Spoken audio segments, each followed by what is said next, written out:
Փրկարար ծառայությունը տեղեկացնում է, որ ՀՀ տարածքում ավտոճանապարհները հիմնականում անցանելի են։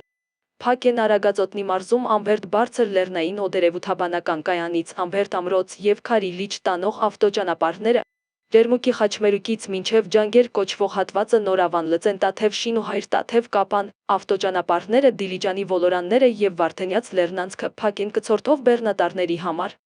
Տիգրանաշենի ոլորանները դժվար անցանելի են կցորդով բեռնատարների համար։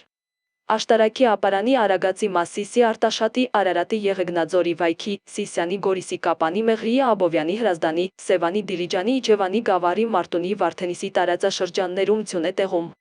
Վարորդներին հորդորում ենք երթևեկել բացառապես ձմեռային անվադողերով։ Լարսի մասին Վրաստանի ՆԳՆ արի դեպարտամենտից և ՌԹ Արինա Հյուսիսային Օսիայի ճգնաժամային կառավարման կենտրոնից ստացված տեղեկատվության համաձայն Ստեփանցմինդա Լարս ավտոճանապարհը փակ է բեռնատարների համար։